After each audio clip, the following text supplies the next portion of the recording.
Good morning, Knicks Nation. Today is Tuesday, the 21st day of March 2023. I hope you're all safe and healthy today, and that your family is safe and healthy, and that the needs of you and your family in terms of food and shelter and clothing, as well as health, is being met today. Blessings upon those that work in the healthcare field, along with the first responders who every day are out here saving lives, and those that pick up garbage for us to keep streets and sidewalks and parks and yards and everything clean and disease free, and those that make deliveries for our convenience. Double blessings on the men and women that are out here trying to help rescue, deliver, and recover the teenagers and the children that are victims of child molestation and pedophilia, the victims also of pornography and child pornography, the victims of prostitution and child prostitution, of human trafficking and sex slavery. Double curses on the perpetrators, double curses on the profiteers, and double curses on the perverts that traffic in this human misery. Finally, blessings upon the homeless. There are nearly 600,000 men, women, and children homeless in the United States, and mostly it's children, and the millions around the world in similar or worse conditions. Blessings upon them, for theirs is the kingdom. Today, there was a basketball game last night. The New York Knicks lost to the Minnesota Timberwolves 140 to 134. Now, the problem, it's never a nice night when the Knicks lose, period. But when you see how they lose, that can make it more frustrating. The Knicks gave up 79 points in the first half last night. Now, Julius Randle, he dropped 57 points, but offensively, I've never considered the Knicks having a problem offensively. A lot of people was whining about Tom Thibodeau's imagination or outdated offense or what have you. But that I just think that was a waste of energy to talk about that, because I don't think that they ever had an offensive problem in my view. But defensively, if you want to go anywhere in the NBA, you have to play defense, and you have to play it at a high level. As I always said, on any given night in an 82 game season, any team can beat any other team on any given night. Minnesota was without Cat last night. They were without Anthony Edwards last night, and they still beat the Knicks 140 to 134. Tayshaun Prince, I don't know. I don't even know. Does he average double figures? But Tayshaun Prince scored 35 points last night. He scored 35. He averages about 10 points a game. During this season, he averages 9 points a game and 10 points a game for his career. And he scored 35 on the Knicks last night. That type of thing is what really hurts. You cannot play defense like that. I would rather the Knicks lose a grinded out game in low 100s, 90s score than to let somebody drop 140 points on them. Julius Randle scoring 57. It was great. He was really dynamic offensively. 19 of 29, 8 of 14. He had 8 3-pointers last night. Beautiful. But it doesn't mean anything if your team is giving up 140 points.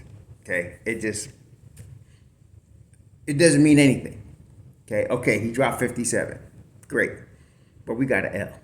Okay, I'd rather him score 7 and we win the game. See? So, Mitchell Robinson, was just whining about not being involved in the offense. He had 9 boards, 3 in the offensive end. He only took 1 shot the whole night. 1 shot.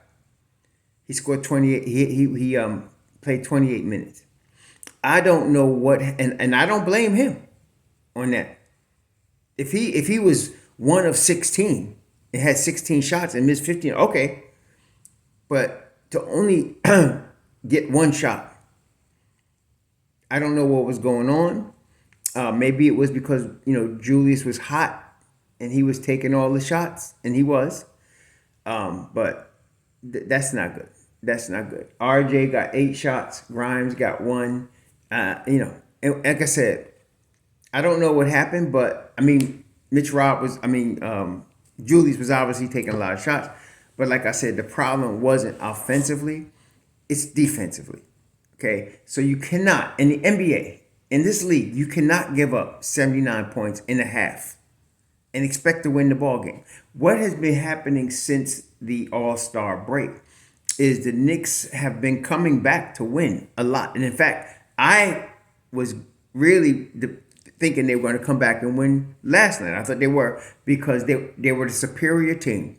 And generally, the inferior team will give a superior team opportunities to come back in an NBA game. That's generally what happens. And the Knicks have been doing that. They have been coming back in third and fourth quarters and shutting down their opponents. Even when they have bad defensive first halves, they've been coming back in the second half, turning up the defense several notches, and then coming back to win. So I thought they would do that last night, and they started to do it in the third quarter. They started to do it, but they still gave up 30 points in the third quarter. When you give up 30 points in any quarter, it's not a good sign. It's not a good sign. Okay, you want to score 30 and give up less than 30. Okay, the baseline in today's NBA to me is 30 and 60. So 30 points in the first quarter you don't want to give up, and you don't want to give up 60 points in the half. Okay, you're trying to eliminate that or avoid that. So anytime the Knicks, whatever the score is, if they have given up less than 60 and less than 30, I'm always confident that they can come back, because that's really, to me, that's you're setting the standard with your defense. Last night, the 42 points first quarter, like I said, 79 points in the half. Now, the Knicks scored 32 in the first quarter, and they scored, 70 by the half. That doesn't mean anything if you're giving up almost 80 points. Okay, now you're in a shooting match. The Knicks will not win shooting matches. They're not, Mike D'Antoni's Phoenix Suns with Steve Nash and Amari Stoudemire. They're not that. Okay, they're not the Golden State Warriors. You're not going to win shooting matches. Okay, so this game, to me, I'm just throwing away Julius's 57. That don't mean nothing. If I'm Tom Thibodeau, I'm focusing on what went wrong defensively, and I'm making the corrections for Wednesday night against Miami. Okay, because this can't happen, especially with Cat and Anthony Edwards out. They had the two big guns not even playing, and they scored 79 points at the half. So Wednesday night, they got Miami tomorrow night in Miami. And then Thursday, it's a back-to-back against Orlando. Now, the thing is, it was a 48-minute game. There was no overtime or anything, so I don't think the Knicks were overly tired. Last night, Julius Randle played 37 minutes, and Brunson played 37 minutes, and those were the high guys. Barrett played 27. Hart played 31. Hart was very good, by the way. I mean, he was good on both sides of the ball, as he always is. And that's the thing about Hart. Like I said, he's in his prime, in the exact position in the rotation that he should be in. And that's why I feel like, and he's going to consistently do what you're seeing. Last night was another consistent, 4 assists, 5 boards. He's had around 8 boards, and 10 points. He usually, that's his normal. And he's very aggressive and physical, what you want. And so, that's generally what you get. Quickly was a little off. I mean, he was 6 of 16, only hit 2 threes, 19 points. Like I said, it wasn't offensively the problem. It was defensively. Like, I saw Brunson getting beat, but that's every game he gets beat. Okay, he's the weak link on defense. We can't afford another weak link. Okay, so anytime you get more than just Brunson getting beat defensively, you're going to be in trouble. And that rarely happens. I mean, that really has happened this year. That's why the Knicks are 42 and 31. It's rarely happened. It's not something that happens all the time. Like I said, you expect Brunson to get beat. He's not a defender. He fights as best as he can most of the time. But, he's just, you knew that when he was giving him the keys. He was not going to be your defense. So that's not surprising. But we can't have breakdowns anywhere else. And we normally don't. So I'm hoping that they look at this film, look at the defensive breakdowns, and understand what they need to do to not let this happen against Miami or Orlando, for that matter. Orlando will beat you. See, a 7 game series, there's a 99% chance that the best team is going to win in a 7 game series. Okay, that's where you're going to you expect teams to win, and that's why for the most part, some of you've been telling me, well, no, the Knicks can't gotta face the Bucks in the second round. No, they don't. It depends if there's an upset with the 7th seed or the 8th seed or the 6th seed, which are all seeded below the Knicks. If one of those seeds upsets whoever they play, that team will play the number 1 seed. The number 1 seed always plays the lowest seeded team. Okay, always. Just so happens that us upset by the 6th, the 7th, or the 8th seed, I mean, it rarely happens. It rarely happens. So the 4 or 5, that could go either way because those two teams are usually, that's why they're 4 and 5. They're usually pretty evenly matched. But the lower seeds very rarely beat the top 4 seeds in the East. So that's why you would think somebody said, well, they're going to automatically play the Bucks, because that would make sense. If the Knicks beat Cleveland, they'd be the 5th seed. They'd be the lowest seed because you'd have 1 winning, 2 winning, 3 winning, and then 5 winning. So then 5 would play 1. Yes, that would happen. But if a 6th seed, like a Brooklyn or a Miami, upsets this 2 or 3 seed, they'd be the guys that paying the Bucks because that's the lowest seed. The Bucks, assuming the Bucks win their first round, they would play the lowest seed next. Okay. Now, it's built so that the 1 and 2 seeds end up in the Eastern Conference Finals or the Western Conference Finals, because it's assumed because of the order that those are the 2 best teams, and that's generally what happens. Okay, but for the Knicks, I just feel like this year, if there's going to be upsets, it's going to be this year, because there's much more parity in the NBA this year than I've seen. And it's been building up over the last few years. I mean, the creation of big threes, and superstars trying to come together has changed it a little bit. But now, it's the Durants and the Irvings, and they just ain't doing it, obviously. So now, you got a lot more parity in the NBA right now. So it could, if there's going to be upsets, this is the season to me for it to happen. You could get a 6th seed, a 7th seed, an 8th seed win their first round. Okay, it could happen.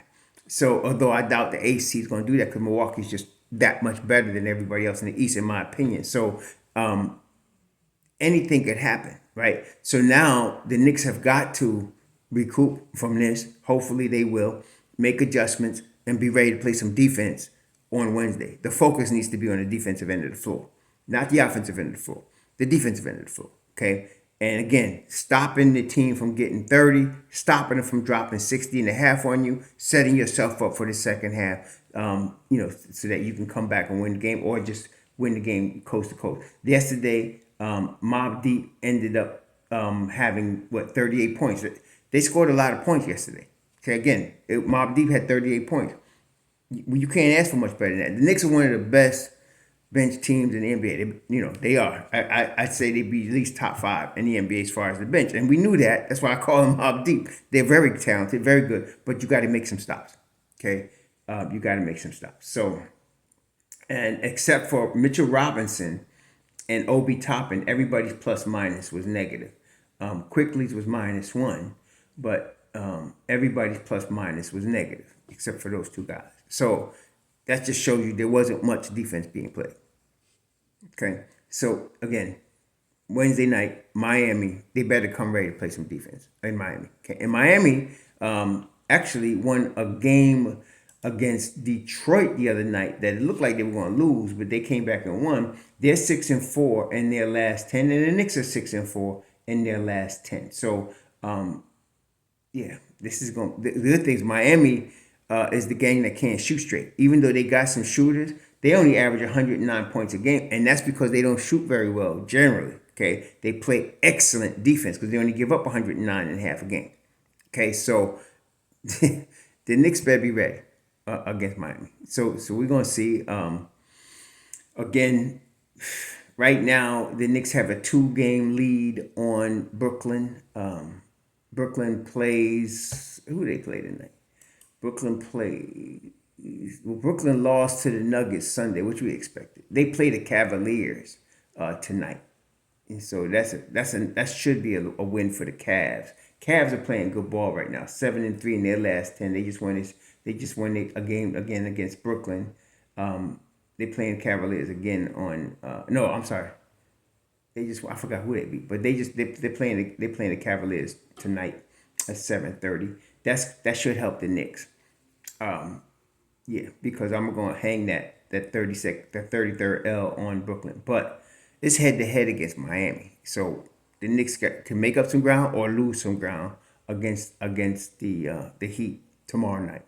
Okay, so it's tightening up. Time to play some defense. Like I said, the last 10 games, if they could go 6-4, which I think they can, they just lost one. So now I'm looking for them to go 6-3 over these last 9 games. Again, they got to pick up the defense though, for real. So anyway, y'all have a good Tuesday. Be safe out there. I'm gonna be watching the Cleveland Brooklyn game and hopefully watching Cleveland beat Brooklyn.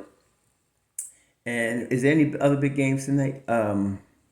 OKC's playing the Clippers. That's about it as far as big games. Yeah, that's about it. OKC's playing the Clippers. That's got significance. And then Boston is playing Sacramento, and that's got significance for Boston and Sacramento actually. So that's gonna be a good game. Good game, but that's later, past my bedtime. But Cleveland Brooklyn is gonna be pretty big. I want to see some of that game, and hopefully Cleveland could win, and the Knicks can not lose too much ground. Because if Brooklyn wins, the Knicks will lose another. They will lose a game. They'd be a game ahead of Brooklyn. Yeah, if Brooklyn wins, they'd be actually. Let's see. They'd be no. They'd be a game and a half if Brooklyn wins tonight. So it's a good thing the Knicks built up some cushion here. But anyway, let's get this W Cleveland, and let's get ready New York for Miami tomorrow. Y'all have a good Tuesday. Shalom.